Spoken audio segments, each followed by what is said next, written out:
Hello, welcome to Gardener's World. A couple of years ago, I planted a whole new batch of roses to complement the old roses that I had here in the cottage garden, and I chose all of them so that they would continue the flowering as long as possible, with the goal of trying to have roses flowering at Christmas. Well, don't know about Christmas, but certainly they're still flowering well. And the key to keep that flowering going is to deadhead. Just as soon as the petals fade, before they can form seeds, just cut back to a leaf, and that will encourage the young buds that are there to open out and flower. Because remember, all these really want to do is make seeds to make new plants. However, there are some where you don't want a deadhead at all.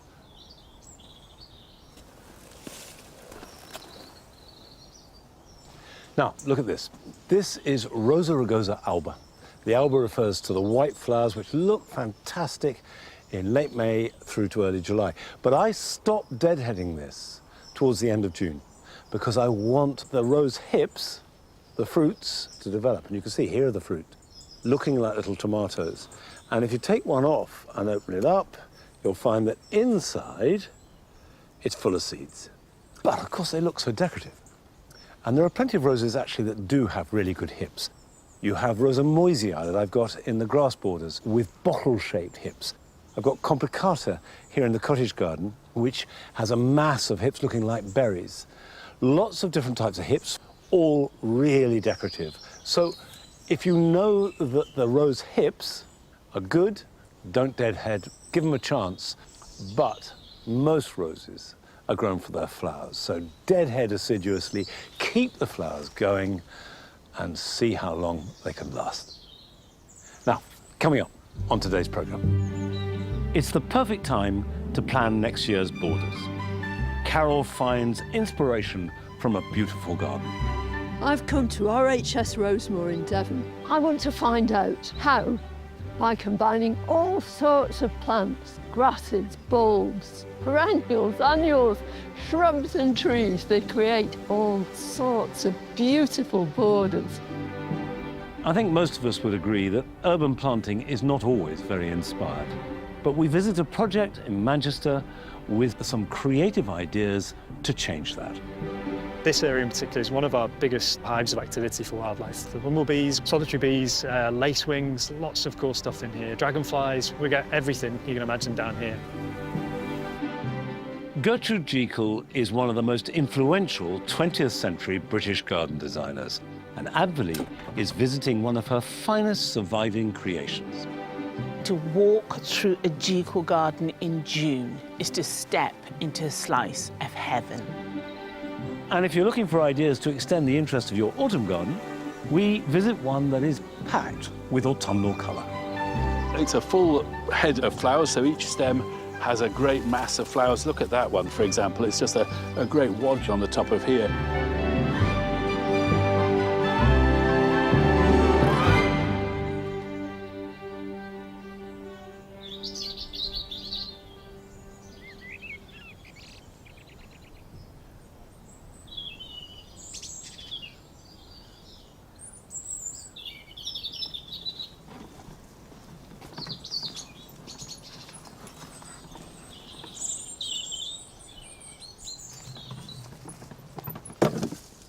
Now, there have been big changes here because this used to be the copse, which I planted about 28, 29 years ago to create a hazel copse with primroses and bluebells and wood anemones, and it was lovely. But over the last 10 years, two things have happened. The first is the trees have got much bigger. That means they're casting a much deeper shade and sucking up much more water. And the second thing is, of course, the climate is changing. We're getting these very dry springs and dry summers. So the ground got completely dry and barren. As a result, there were no primroses growing underneath, no bluebells to speak of. So I made a decision. We grubbed out all but one of the hazels. And you can see now I have a big open space and I want to make a new woodland garden. The first stage when you're doing that is to establish the mid layer, the shrub layer. I've got 3 shrubs here. all different, but all suited to woodland. The first is this magnolia. It's Magnolia stellata, which has these star-shaped bursts of white flowers, usually quite early. Now, you can see looking at this, is the leaves are brown. That is actually burnt by sun. But don't be put off by that. I think one of the things you'll find if you go shopping for shrubs now is that many might be discounted, either because of the way they look or because it's been too warm or dry. It's a great time to buy and plant. So this flowers in March and April, and the real issue when you're planting any magnolia is late frosts can really damage the flowers. So I need to protect it from morning sun. Now, the biggest protection will be back here. And the reason why morning sun is the problem is that when they thaw too fast. It's not the freezing that does the damage, it's the thawing. If they get the early morning light, that thaws them very fast, the cells collapse, the flowers turn brown, and it looks terrible. Now this is an Amelanchier, Amelanchier lamarckii. Beautiful white flowers in spring, and then in autumn, the foliage turns a really good deep red colour. Now this can either be kept as a shrub, or it will grow into a small tree. Amelanchiers will reach about 5–6 metres tall. I won't let it do that. I want it as a multi-stemmed shrub to look through. But first of all, we've got to plant it and find a position for it. How about that?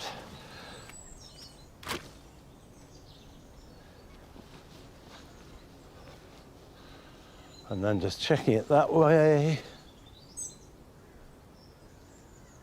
Good. Now the third one.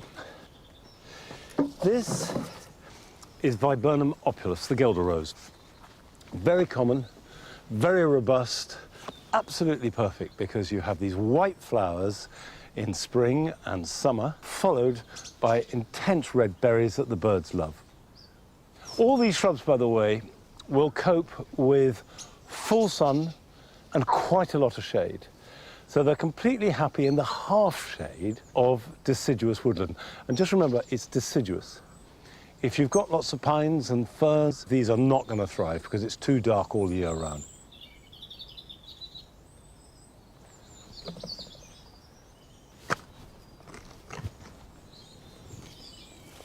If you're planning to plant any trees, shrubs or hedges, basically any woody plants, if you get them in before Christmas, the roots have a chance to establish before the demands of a dry spring and summer. Now, when you're planting any tree or shrub, plant it, if anything, slightly proud of the surface of the soil. Now, what I'm going to do is water that hole now before I backfill. That will be an incentive, if you like, for the roots to go down looking for water. If your soil is as dry as mine, then you will find that however much it rains, it's going to take months to get down into the area where you want the roots to go. Right, I'm going to start to fill in around that. I haven't added any goodness either below or around it. I don't want the plant to sit in a planting hole. I want it to get its roots out into the soil as it is, and that way it will get more established.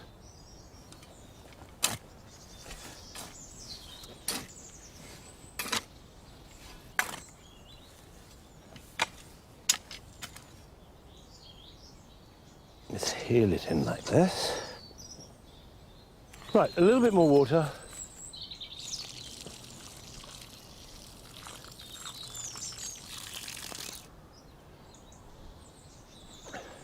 Finally, I'm going to mulch it. And this is the shredded top growth of all the hazel material that we couldn't keep. And that will make a good mulch around it. Now, this is the beginning of something that's going to take time to develop. But this summer, Carol went to visit an established garden, displaying its late summer colours in all their glory.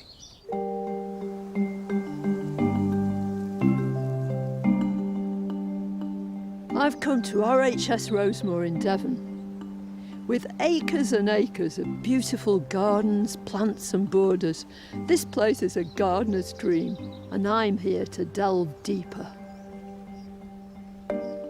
I want to find out how, by combining all sorts of plants, grasses, bulbs, perennials, annuals, shrubs and trees, they create all sorts of beautiful borders.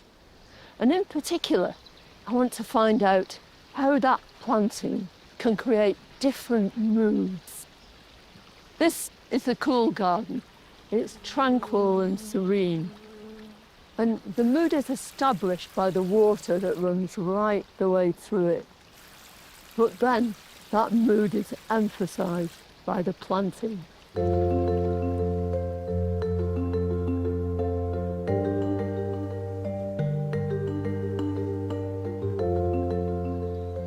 The planting throughout this garden is soft and relaxed. And this is as close to a punctuation mark as you get.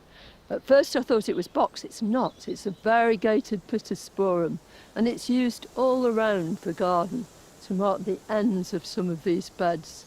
But your attention straight away is drawn to this. It's a salvia, yangii.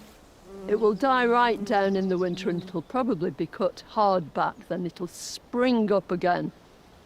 The flowers themselves are the most soft lavender, so you get this almost cloudy effect. And the softness of this salvia is emphasised by its contrast with this lovely grass, Panicum virgatum, very appropriate for today, called North Wind. While this Molinia is already in flower, and these inflorescences just move gently, wafting backwards and forwards in the breeze. Of course, it isn't just about creating a mood. Plants of different shapes and sizes can be used in a border to create layers, height, colour and texture. This agapanthus, with its gorgeous deep purple petals, adds a shot of colour and contrasts beautifully with a soft, white, delicate buddleia. Grasses add texture and movement, and this veronicastrum adds a light and airy touch as it reaches for the sky. They all play a role in making a glorious and exciting border. You look around the garden and many of the same plants are repeated here and there, but they're all put together in slightly different combinations, which proves that even in a small place with a limited palette of plants, you can make glorious pictures.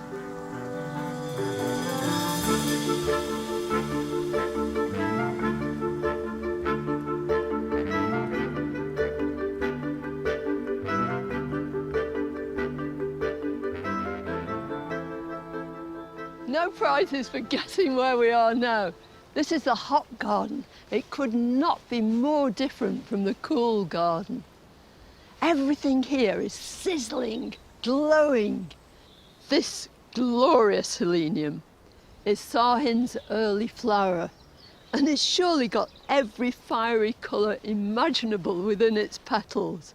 Although it's at its absolute zenith at the moment, if these flowers are deadheaded and each of these stems is taken down so that these new buds can then open, the show will just go on and on for months and months. In the cool garden, everything was soft and got on brilliantly well with its neighbours. But here, there's a real competition. Just look at this coreopsis with these brilliant golden suns. Each one is facing upwards, and it really is one of the brightest things I've ever seen. Behind the coreopsis, a little quieter but still glowing, this beautiful dahlia is called moonfire. Different forms and shapes galore, but all contributing to the intensity of the sultry mood.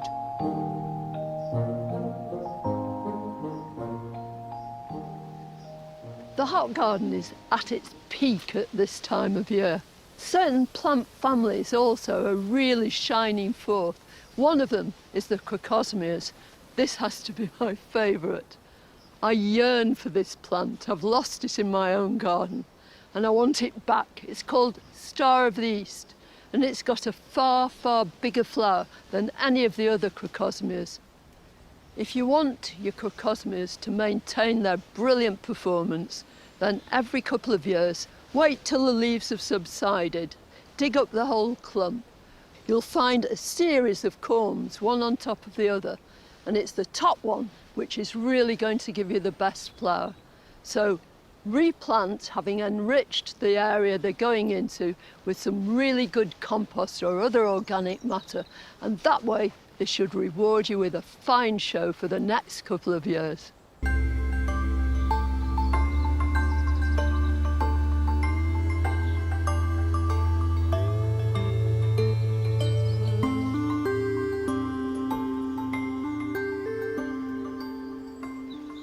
These are the magnificent long borders, 150 metres of them. So you might think straight away, well, that's not really appropriate to my garden. But not a bit of it, because it's divided into sections by using these yew sentinels. So each one makes an almost separate garden, and every one has got its own atmosphere. But here a reference to the cool garden with this glorious agapanthus, but used in an entirely different way. Here it's combined with this lovely soft yellow crocosmia. It's called Collerton Fishacre, named after another Devon garden. And yet there are references too to the hot garden with these glowing orange and russet coloured dahlias. This one is called Copperboy, and this great big shaggy flowered one at the back is called Autumn Orange. And the whole thing is made all the more dramatic by this background of the dark crimson eupatorium. In this border, the Echinopsis is adding architecture and structure. The cool blue offers a perfect backdrop to the white of Daltonia candy canes. We usually associate bulbs with spring, but this is flourishing midsummer, and once established, will self-seed. Any mixed border should have a range of herbaceous plants, annuals, shrubs and bulbs to create different moods and atmospheres and provide interest over a long period. Within reason, even a small tree can be used. Here, Sorbus rufopilosa is adding much needed height as it stands proud above the planting that surrounds it. We all love our gardens, and as they show here at Rosemoor, with planning, thought and the willingness to experiment, we can all combine plants together to create a space which is truly atmospheric.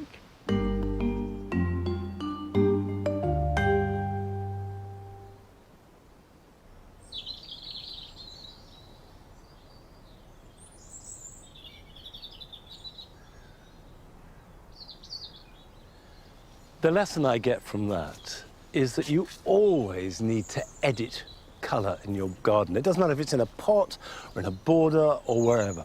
And go to gardens like Rosemoor, see how they do it, get ideas, get inspiration, and that way you maximise the effect of whatever colour you use and whatever shade it might be.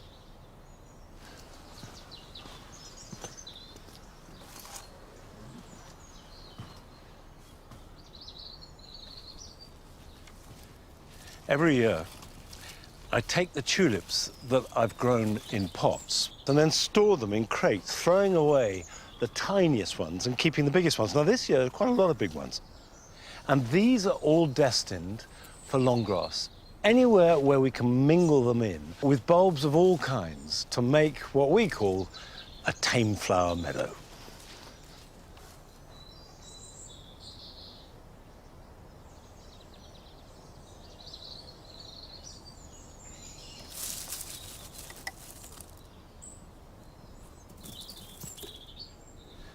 I've said this before, but it is worth repeating. If you want any bulb to look natural in long grass, don't try placing it won't work. Just throw them on the ground and plant them wherever they land. The second thing is, if you've got more than just a few, when you're planting into grass, i.e. into quite compacted soil, get yourself a bulb planter, and it works a treat. So all you have to do is make a hole, like that. That takes out a plug. Get your tulip, pointy end up, of course, pop it in the hole, and then make another hole next to the next one, and the plug will come out as you do so. So that can go into the first hole and cover it up and push it down. And actually, once you get in the swing of it, you can do a couple of hundred of these very quickly indeed. Now, remember, these are tulips that I've taken from the jewel garden. So we've got purples, we've got oranges, we've got frilly tulips, parrot tulips, we've got Queen of Night, which is almost black. And that mixture of border colours with the naturalness of the grass and the hedges and the spring light makes a brilliant contrast, and I love it. Tulips do much better if they're planted as deep as possible. And the perfect time to do this is the month of November.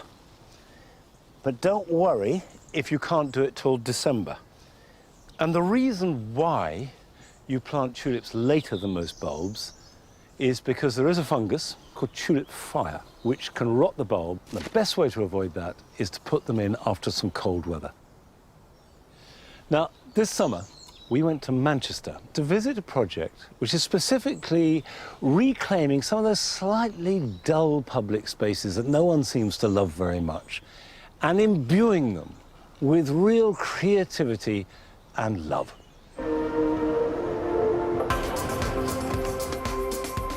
So to set the scene, going back 10 years, so this used to be an old access route, an old loading bay, bin storage in one corner, but basically it was a really sort of an unloved, unused bit of the city. We look after the gardens down here.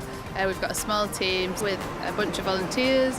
We also run workshops and just all about getting people involved really in the city centre garden. I'm Andy from Plant Cooperative and I'm the project manager down here. Plant Cooperative started about 4 years ago.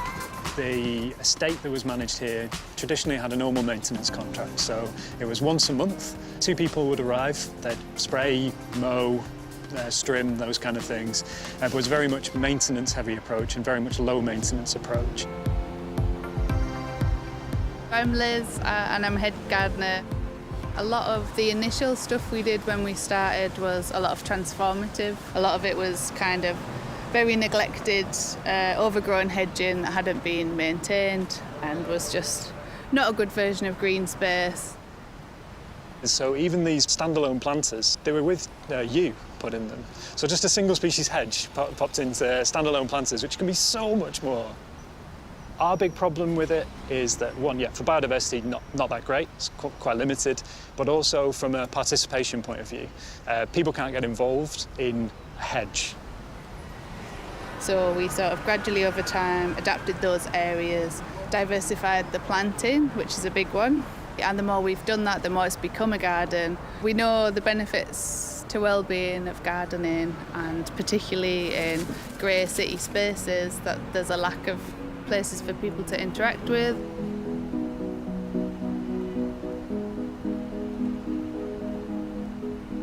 When we started in this area, there was a bit of nervousness around community gardening in, a quite architectural space. So it's less wild than some of the other areas.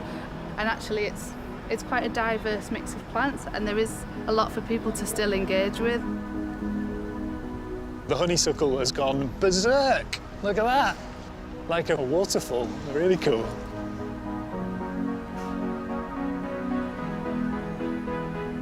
One of the things that we need to do is have seasonality. So whilst wildflower is amazing and we have lots of areas that are predominantly wildflower, we also need something that looks good all year round. So we need seasonal interest. That is great from a visual point of view, but it's also really good for engagement as well, because it means you can be doing things all the way through the year.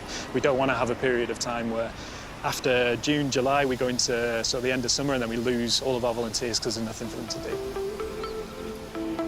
And so we have lots of different volunteers come down, and I think the most rewarding thing for us is to be able to offer a career in horticulture, or at least a window into what people can be involved with.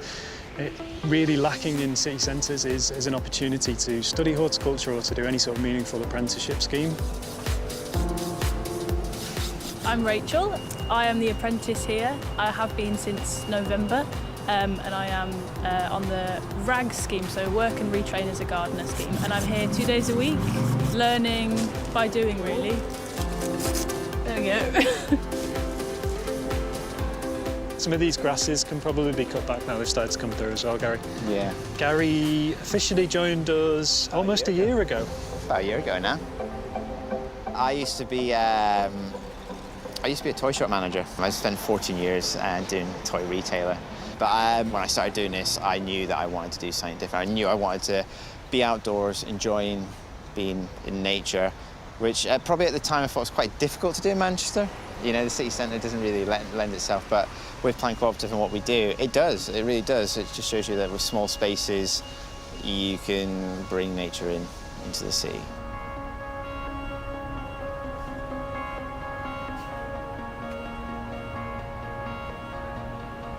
Sometimes people will ask me what plants are in this bed, and then when I say it's a type of thistle, they'll go, oh, okay.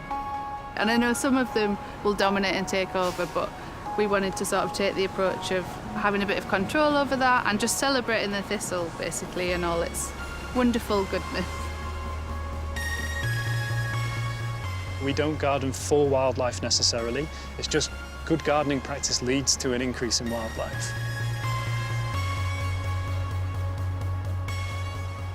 Ponds are a very important resource for any wildlife. If you're going to do one thing in a garden to encourage more wildlife, I'd say put a pond in. A fantastic food source for bats, for birds, for lots of other different insects as well. This is probably my favourite area in the gardens that we have here. We've got our ornamental planting that sort of runs up this side, then we blend into this really wonderful wildflower meadow. This area in particular is one of our biggest sort of hives of activity for wildlife, for bumblebees, but solitary bees, lacewings, lots of cool stuff in here. Dragonflies, we get everything you can imagine down here.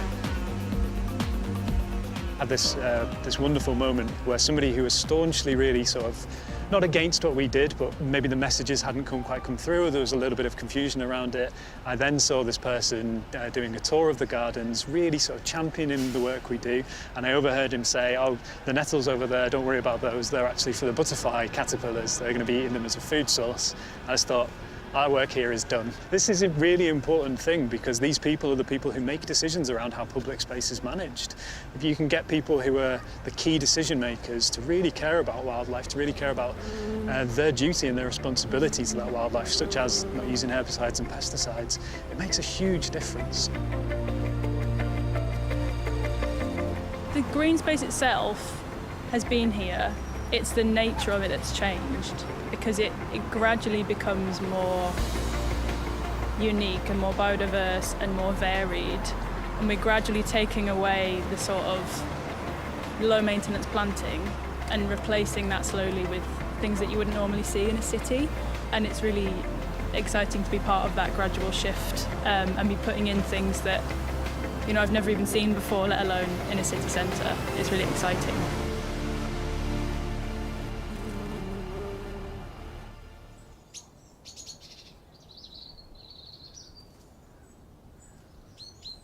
I love the way that project is driven by youthful energy. Just a desire to make something better.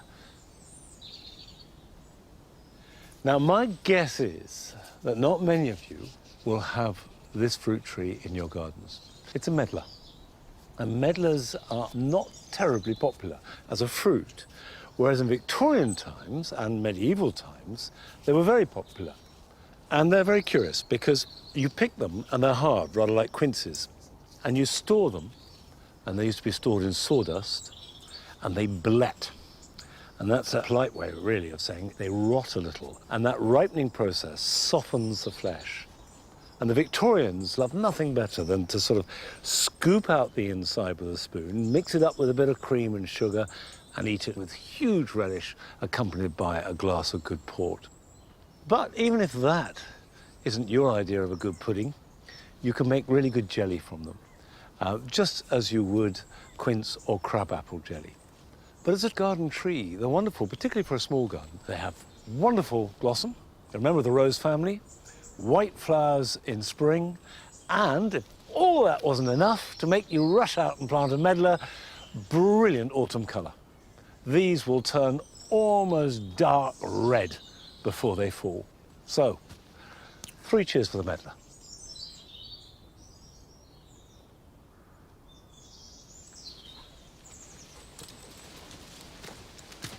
Good boy.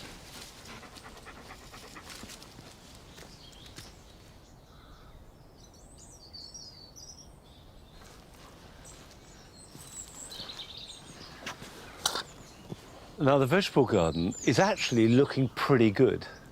September, October and November are sometimes the best time for vegetables. They've had all summer, our autumns are increasingly remaining mild, and it's a really good time to harvest and to enjoy the way it looks. However, there are very, very few seeds that are a good idea to sow as the days are getting shorter and colder. Broad beans, yes, and I've already done some of those, and maybe some peas. However, Japanese onion sets can be put into the ground in autumn, which will give you an earlier harvest next summer. Now, all onion sets are essentially just baby onions. Japanese onions tend not to be so big as European ones, but they come in many different shapes and sizes. There are lots of different varieties. This is a variety called senchu, very tasty but mild, and are completely hardy. This is the thing about them. They will take any amount of cold, snow and ice, and as long as there's reasonable drainage of rain as well.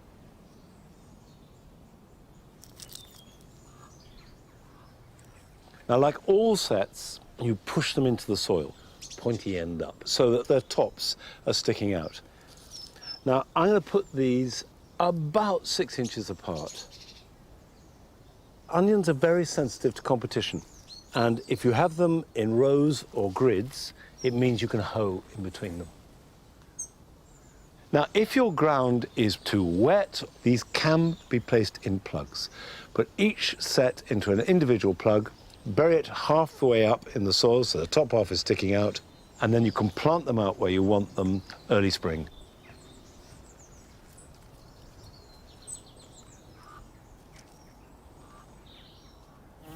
Now, I don't think it's a wild speculation to say that Gertrude Jekyll was not particularly interested in growing Japanese onions. However, she was one of the most influential figures in the world of horticulture in the 20th century. And Advolly has been to visit one of her masterpieces. What is there to say about June, the time of perfect young summer, fulfilling the promise of the earlier months, and with no sign that its fresh young beauty will ever fade? The words of garden designer Gertrude Jekyll. And to walk through a Jekyll garden in June is to step into a slice of heaven. Jekyll was one of Britain's most influential garden designers, said to have changed the face of England. During her 60-year career, she worked on over 400 gardens at home and abroad. And this one at Hartland Abbey, tucked away in North Devon, is a fabulous example. Hartland Abbey was owned by a friend, Lady Stukeley. Gertrude would visit regularly, advising on plant choices, designs and structure. And the result is this stunning and very personal garden, which typifies Jekyll's style. Loose planting, full of colour and texture. Born in London in 1843 to wealthy parents, Gertrude Jekyll was educated in the style expected of a well-to-do girl. music, history and painting. When she was 4, Gertrude's family moved from London to Surrey, and here her love of nature grew as she climbed trees, played cricket, and according to her diary, did dangerous things with gunpowder. Her father called her his little oddity, as she tended not to follow the rules expected of nice Victorian girls. This independent streak drove her in later life. Her greatest love was painting, and at 17 she began her training at the South Kensington School of Art, where she was influenced by artists like Turner. She exhibited and sold her paintings at the Royal Academy, but sadly her failing eyesight meant that she could not continue with this passion, so she slowly turned to horticulture instead. But her time at art school would continue to influence her designs. She used plants in her borders like an artist uses paints upon canvas, from cool whites and blues to warm reds and oranges, merging everything together. This was a world away from the geometric carpet bedding that was popular at the time. Jekyll's planting was much more naturalistic. As well as the swathes of colourful flowers, she was also a huge fan of grey foliage. She wrote, in walking through a garden, after passing some groups of gorgeous red and orange, it is an extraordinary relief to come to a place of tender colouring set in a ground of grey. This balance of exuberance and calm meant that her borders were always stunning, but never overwhelming. Jekyll travelled widely as a plant hunter, always on the lookout for something new. But plants which thrived on an Italian mountainside or an Algerian desert couldn't survive in the British climate. So she turned her attentions closer to home, scouring cottage gardens and old nurseries for new plants to introduce into her designs. Gertrude was a shrewd businesswoman, selling plants and seeds alongside her design work, and all the while writing dozens of best-selling books and thousands of articles on gardening. Despite her initial successes, during World War I, she faced financial ruin, as all over the country, flower beds were turned over to vegetables. But luckily, her fame had spread beyond Britain, and she was given a $10,000 donation by the Garden Club of America, which kept her afloat. Although Jekyll designed hundreds of gardens, unlike here at Hartland Abbey, she visited very few of them. The original remote worker. Instead, she would ask for soil samples to be sent to her home, including the building materials of the house and any particular flowers that the owners liked. She'd then draw up the plans and send them back. But Hartland Abbey is a little different because she visited regularly, and this is the area she had the most influence on. This bog garden really shows Jekyll's love of form and texture. Gunneras tower above you, creating a whole new world. Jekyll intentionally designed the paths to be winding and narrow, forcing you to interact with each leaf and stem. It's a garden not just to be looked at, but to be experienced on so many levels.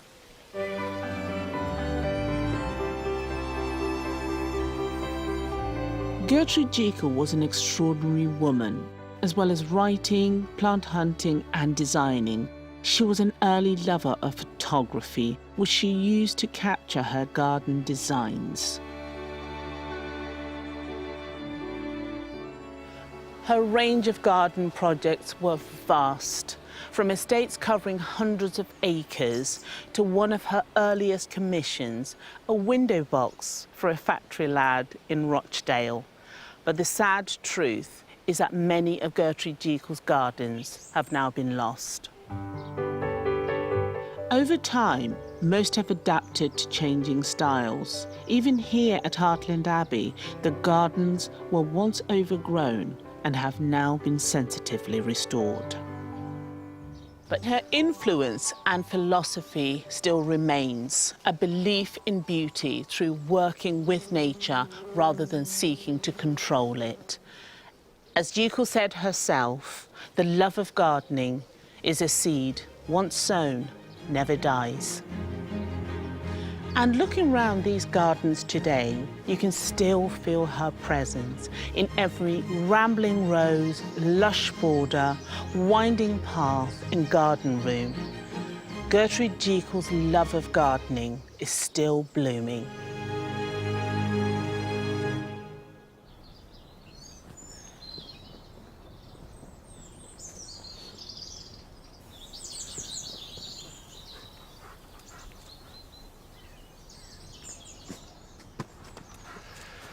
I visited a Jekyll garden last summer, which has been beautifully restored. And the weird thing is I remember going there as a child and no one knew it was a Jekyll garden. It was completely different. And I remember playing there and that odd connection that underneath the garden where I played as a child was this pristine and really significant garden. But however you come across them, Gertrude Jekyll shaped the way that we think about gardens, as well as our gardens look throughout the whole of the 20th century.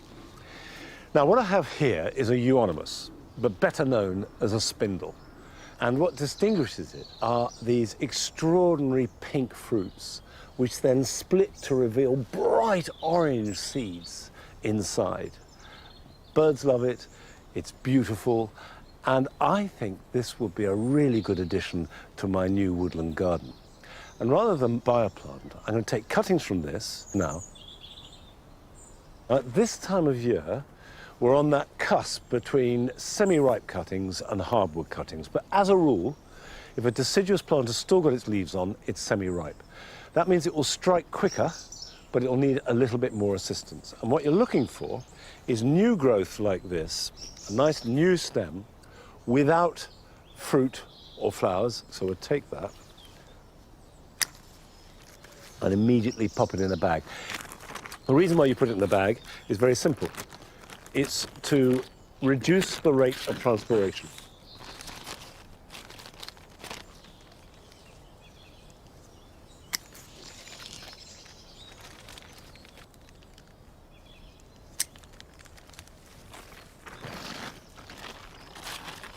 And now it's just a question of going to the potting shed and potting them up.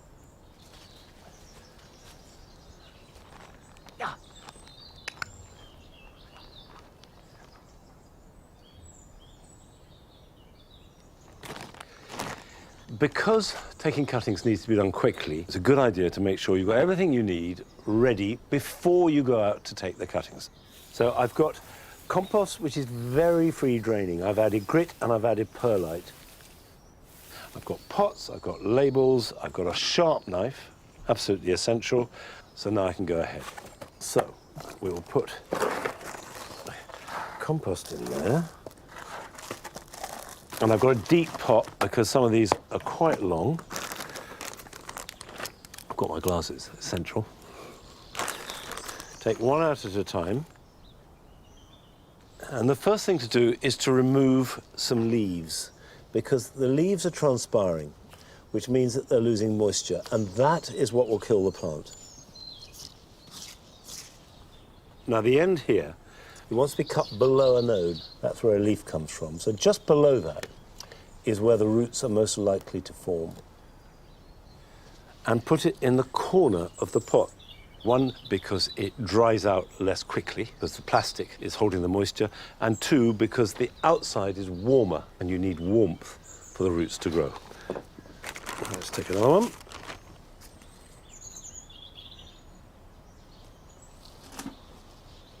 Now, I would stress that there is absolutely nothing that I'm doing now that is essential to make this cutting strike. But all I'm trying to do is to maximize the opportunity of success.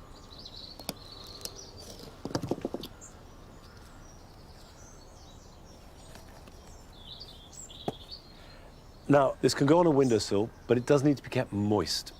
So the best way to do that in those circumstances is to water it first and let the water drain out, and then put a clear polythene bag over the top and fasten it. And as the leaves transpire, the water will condense against the polythene of the bag and keep that air moist, and that's really important. You know that roots are forming when you see new growth. Now, that may not be this winter, so be patient, maybe next spring. Once they've formed, they don't need any protection. They can go outside. This is completely hardy. And then round about next April or so, these can be divided up, potted on individually, or even planted out into a nursery bed, grown on until they're large enough to plant in the garden. Now, we're off to visit a plantsman's garden that is still looking superb deep into autumn.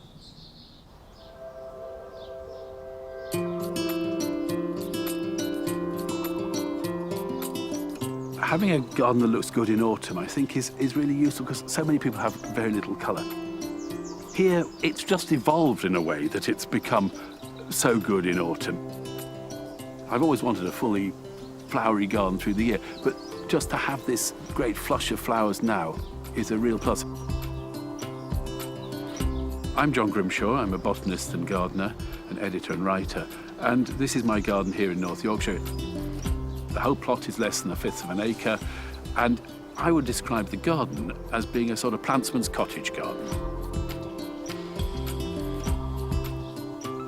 The ethos of this garden is to be as colourful as possible, for as long as possible. Any bright bit of colour is really valuable, and in winter, even a tiny spot of colour is welcome, whereas now and through the summer, you can have this great mass of show and brightness through the season. I think that's really uplifting and, well, a great stimulus to life, really.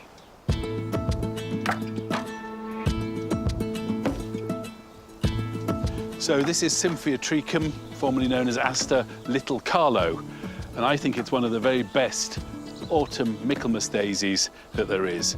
I really would not want to be without this fantastic crop of soft bluey mauve flowers in enormous abundance for weeks. It's a full head of flowers, so each stem has a great mass of flowers. Look at that one, for example. It's just a great wodge of flowers on the top of here.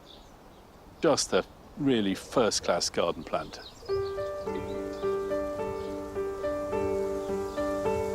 The North Sea is about 20-some miles to the east of here, and so the coastal wind comes over the top of the wolds and blows the garden about quite savagely. And also I have no glass house here, so I've really got to focus on the hardiest plants. I also expect them to stay stocky because they develop some resistance. There are exceptions, but on the whole they stand quite stiff because they're exposed to sun and wind a lot. One of the great advantages of this garden is the light. The plants catch the light in different ways, and the sun catches them. They sort of shimmer and waft about, and I absolutely love that. When you get that bit of movement, it becomes completely magical. It's the most beautiful thing I can think of. I think this is a really nice combination for autumn, but it's actually been excellent long season interest as well. The plant in front of me with the sort of autumn colours developing is Aruncus Horatio, which is one of my top 10 perennials. Comes up in spring with fine foliage, flowers with little white flowers on these shoots in May or June or so. And then the colour develops for autumn, they'll drop and the stems stand up and look great all winter. The same is the case with this Miscanthus, Yakushima dwarf, which reaches its flowering peak now, matching very well with these stems.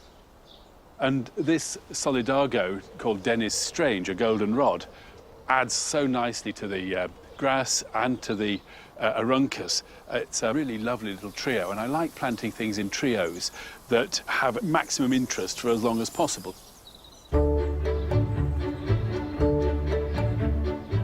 I am Susan Grimshaw. I'm John's mother.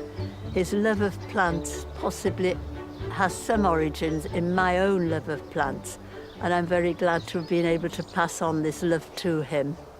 John was not a particularly quiet baby, so I used to take him out in the pram, and as we were walking along around South Sheffield, I would be pointing things out to him. You know, I can remember telling him, "Oh, look at all those violets, John," when he was about 6 months old, you know. So, yes, I was telling him about flowers all his life, really. We need to deadhead these things, Ma. Oh, yes. This is a lovely variegated pelargonium called Cape Town. Cape Town? Yes, That's it's nice. beautiful foliage, isn't it? Yes, it's beautiful and a lovely contrast with the colour of the flowers. I couldn't possibly imagine life without plants and gardening. I think Mother just inculcated it into me that this was interesting and really never looked back. I can name most British wildflowers without having a clue about cars. My interest is really in African plants, but there's not many I can grow from East Africa, which was where I did my research and lived for some years. So my interest has migrated further south to the South African species that are, so many cases, completely hardy. In front of me is this wonderful red hot poker, Cnipophia coalescens. And I just love it. It's one of my favourite plants. Super foliage, it's bluish colour, and then in October it erupts like this. It's just starting now into this mass of fabulous orange pokers. So this is from the Drakensberg Mountains of South Africa, where it grows in enormous sheets. I've seen great orange fields full of this in the wild. This is the lovely Erigeron annuus, a little annual or biennial flower.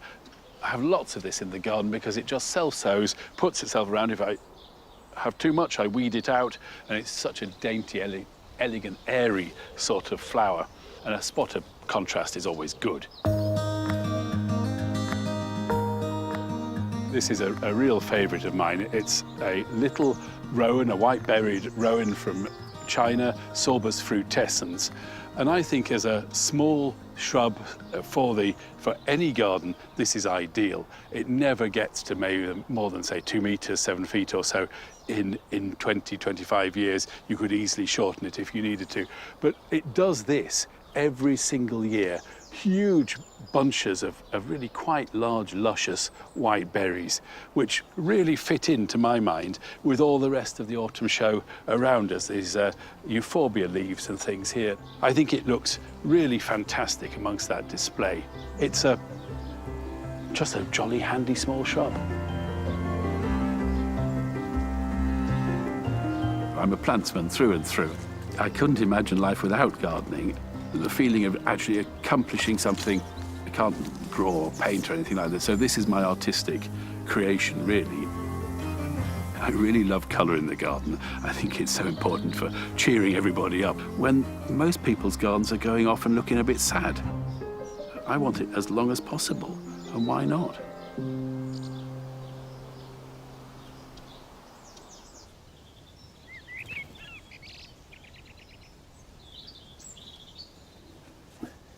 I think the point that John made about gardens being his art is a really good one, and that they are places where we can express our creativity, and gardens can be, and perhaps should be, a form of art, and we should celebrate that.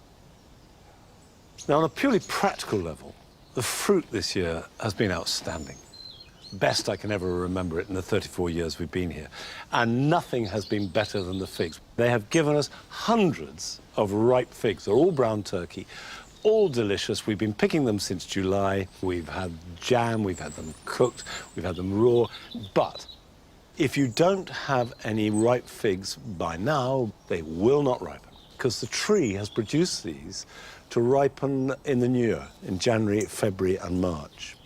And of course they won't do that here. They will in Turkey and Greece and southern Spain and northern Africa, but not in the British Isles. Next year's figs are tiny, and that you will see on the new growth in between the stem and the leaf.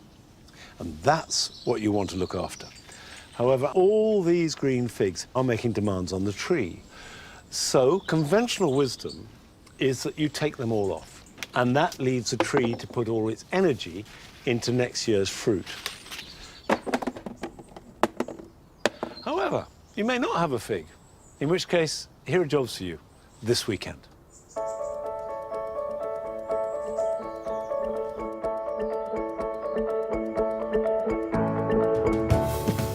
If you sow some pea seeds now, it'll give you a crop next June or even in late May. Choose an early variety like these, which are meteor. Use deep plugs or pots, as they need room for the roots to grow. I'm putting 2 pea seeds in each plug, pressing them into the compost and then covering them over. Put them somewhere warm to germinate and water them well. When the seedlings emerge, they can be stored in a cold frame and planted out in late winter or early spring when the ground is ready.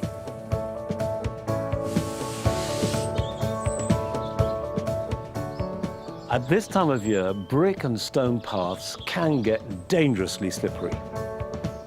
The most effective way of dealing with this is the simplest. Get some sharp sand that is truly abrasive, sprinkle it on the surface of the path, and then brush vigorously with a stiff, bristled broom. This is quite hard work, but it's effective and lasts for 2 or 3 weeks.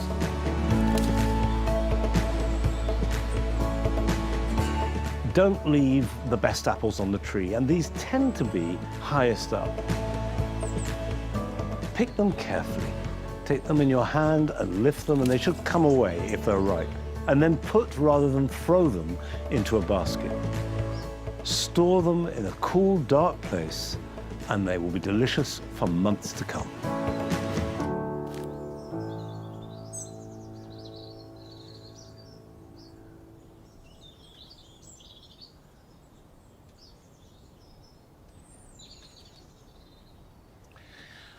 A lot of what we've done today, in fact, almost all of it, is either preparing for the future, making next year as good as possible, or things that we can spread out across the winter months. But it's worth just stopping and taking note of what is happening here and now. Because autumn is one of the loveliest times of the year. And when the light is right, everything shines, everything glows. From the apples that are remaining on the trees to the leaves as they're turning. And because it's so brief, and because we know that there may be another 2 days before we get that magical light again, then it's doubly precious. And it's worth just stopping everything, stop thinking about next spring, stop planning what jobs to do on a dark, wet January day, and just saying, I am here now, and it's wonderful. And I'm afraid that's it for today. Francis will be with you next week, but I'll see you back here at Longmeadow in a couple of weeks' time. So until then, bye-bye.